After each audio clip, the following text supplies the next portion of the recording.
Arkadaşlar merhaba arkadaşlar. Kanalıma hoş geldiniz. Bugün Arda ile beraber slime yapacağız. Ve bu kanalımdaki 3. slime videosu. Arda öncelikle hoş geldin. Hoş bulduk. Bugün değişik bir tutkal yapacağım. Zıpı zıpı oyuncuyla değil. Mona Lisa slime tutkalı. Malzemelerim birazcık su katacağım. Tutkal, tıraş küpü ve borakslı su. Bunu da böyle yaptım. İsterseniz hemen slime'ımızı yapmaya başlayalım. Tutkalımdan koyuyorum. Dediğim gibi Mona Lisa slime tutkalı 500 mililitrelik. Bakın.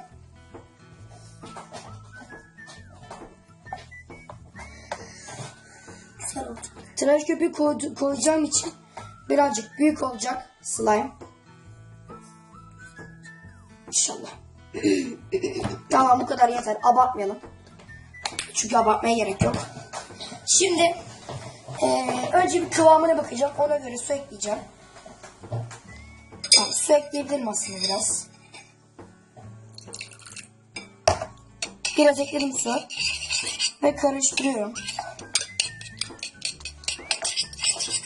Umarım olur. Slime. Hemen ben olaya giriyorum. Şurada çalkalayayım.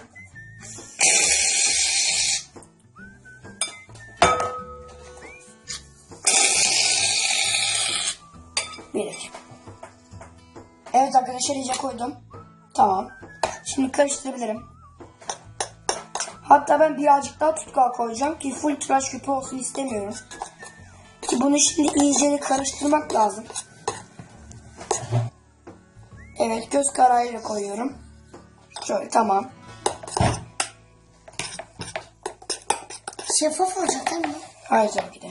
Yok, şeffaf olacak. Valla beyaz bir slime olacak. Aslında fıstık yeşili. Aynen.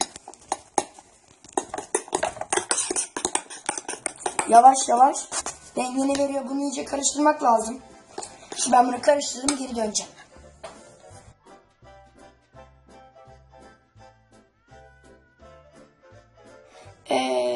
Kıvamı güzel değil mi Arda? Aynen. Hani olsa çok az. Gene uzar. Hem uzayıp hem ele yapışmayan bir slime istiyorum. Bakın. Borax suyumu ilave ettim. Ve karıştırıyorum.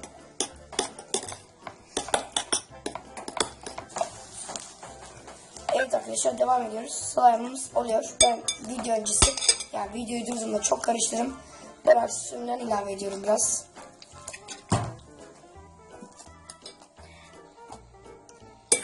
Biraz pafuduk oldu. Aslında bayağı pafuduk oldu. Ki pafuduk slime'lar pek uzamaz gibi. Da şu içine bastırdığımızda içi yeşil gözüküyor. Bence de başlar artık.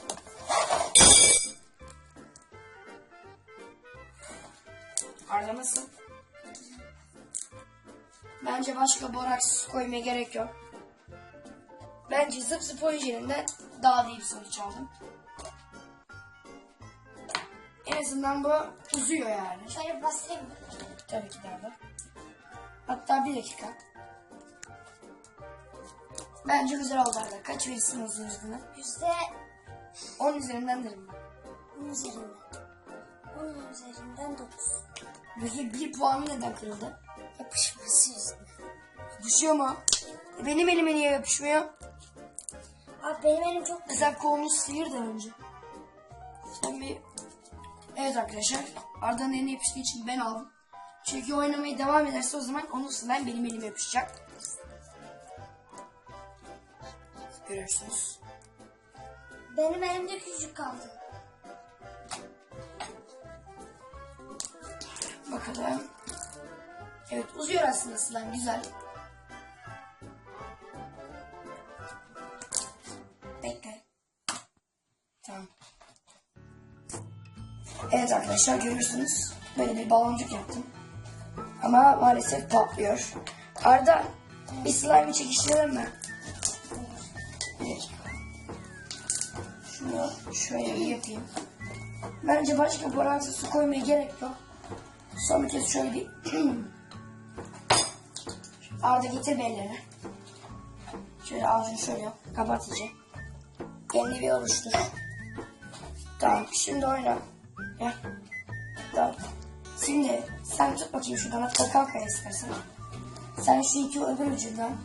Tut şuradan da şuradan tut. Tut. Uzatabildiğin kadar uzat. Ah be. Olsun gene güzel. Bence çok başarılı oldu arkadaşlar slime'ımız. Videoyu izleyip like atmayı ve abone olmayı unutmayın. Arda videoma konuk olduğum için çok teşekkür ediyorum. Kendinize iyi bakın arkadaşlar. Hoşçakalın.